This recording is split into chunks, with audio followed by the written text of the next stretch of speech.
तो दोस्तों आज के एपिसोड की शुरुआत में हमें दिखाई जाती है यूकी। यूकी एज यूजुअल फिर से जाती है अपने ओयामा के घर और अपने ओयामा के घर जाने के बाद वो ओयामा को बोलती है मैं तो थक गई, अब मेरे पास कोई भी काम नहीं बचा है करने के लिए, अब मैं थोड़ी सी सो जाती हूँ। इसके बाद वो ओयामा के बेड में सो जाती है एंड बेचारा हमारा ओयामा ये सारी चीजें सिर्फ देख रहा होता है, अपने मन में सोच रहा था साले ये फिर से आ गई आज और फिर से मेरे को परेशान कर रही है, इसके पास घर वर है कि नहीं। उधर ओयामा ये सारी चीजें सोच रहा था, उधर यूकी बोल रहे थे हाँ अभी भी मेरे को सोने में भी मन नहीं लग रहा है। वो उलट पुलट कर रही होती है बेड में। ये सारी चीजें देखने के बाद ओयामा उसको बोलते हैं अगर यूकी तुम्हें कुछ काम वाम नहीं है, तुमको बोरिंग लग रहा है तो ऐसा करो तुम घर जाके आराम क्यों नहीं करती हो। ओयामा से ये सुनने के बाद यूकी उसको बोलते ठीक है यूकी मैं घर चली जाऊंगी, लेकिन एक ही शर्त पे, अगर तुम मुझे इस बेड से उठा दिए तो मैं फिर चली जाऊंगी, अगर नहीं उठा पाए तो मैं नहीं जाऊंगी, यहीं पर तुम्हारे साथ रहूंगी। यह सुनने के बाद ओयामा बोलता है अपने मन में ये लड़की बहुत चालाक है, इसको पता है कि मेरे अंदर इतना गुर्दा नहीं है इसको टच करने के लिए, यार इस बेड से उठाने के लिए मुझे इसको टच करना ही पड़ेगा, मैं टच नहीं कर पाऊंगा, मैं इसको उठाऊंगा नहीं तो ये घर कैसे जाएगी।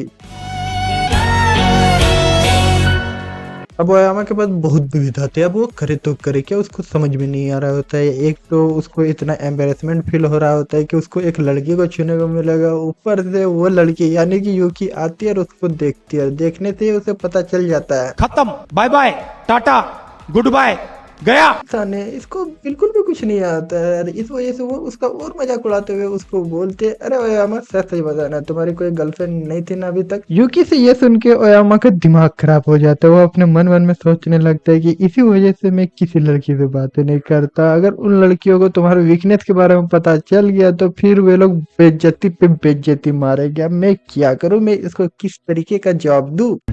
मैं बोलता नहीं, करके दिखाता हूँ। करके नहीं दिखाता, फिर कुछ भी नहीं करता। एंड इसी की तरह अपना ओयामा भी सिर्फ बलबोला है, वो सिर्फ बोलते वो कुछ कर नहीं सकता नहीं है। यूकी इतनी बेइज्जती उस पर करती रहती है, वो सिर्फ मन में सोचता है कि अब वो कुछ करेगा, अब वो कुछ करेगा, यूकी को जवाब देगा, कुछ नहीं कर पाता है। बल्कि यूकी फिर से यूकी ओयामा को पकड़ती है, पकड़ के उसको बेड पे लेटाती है, फिर उसको लेटाने के बाद वो उसके ऊपर चढ़ जाती है और उसको बोलती है अरे मेरे भोले ओयामा तुम ऐसा करोगे तो कैसे चलेगा, इतना कमजोर रहोगे, लड़की से भी ज्यादा कमजोर, तो तुम मुझे कभी भी बेड से हिला नहीं पाओगे, और तुम मुझे हिला नहीं पाओगे तो फिर मैं घर कैसे जाऊंगी। इसके बाद यूकी ओयामा को फिर से बोलते अरे ओयामा थोड़ा सा मेहनत करो, मेहनत करोगे तो मुझे जरूर इस बेड से उठा दोगे। इसके बाद वो देखती है कि ओयामा का चेहरा पूरा पीला हो गया यार, पीला। जब देखती है वो उसको बोलते क्या हुआ ओयामा तुम इतने ज्यादा नर्वस क्यों लग रहे हो। जब यूकी ये सारी चीजें बोल रही होती है तो ओयामा अपने मन में सोचते है मेरे ऊपर एक लड़की है, मेरे को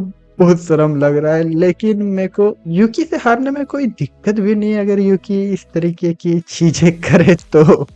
बड़ा हरामी हो बेटा। अरे हम लोग तो ओयामा को बहुत ही अच्छा इंसान और बहुत सख्त लौंडा समझते थे यार, बहुत ही अंदर से छुपा रुस्तम निकला। अब देखो तुम लोग को आगे क्या होने वाला है वो जानना है तो हमारे चैनल को सब्सक्राइब कर लो, क्योंकि बहुत ज्यादा मेहनत करता हूँ लेकिन तुम लोग चैनल को सब्सक्राइब नहीं करते, प्लीज सब्सक्राइब कर लेना। तो मिलते हैं अगले वीडियो में, तब तक बाय बाय।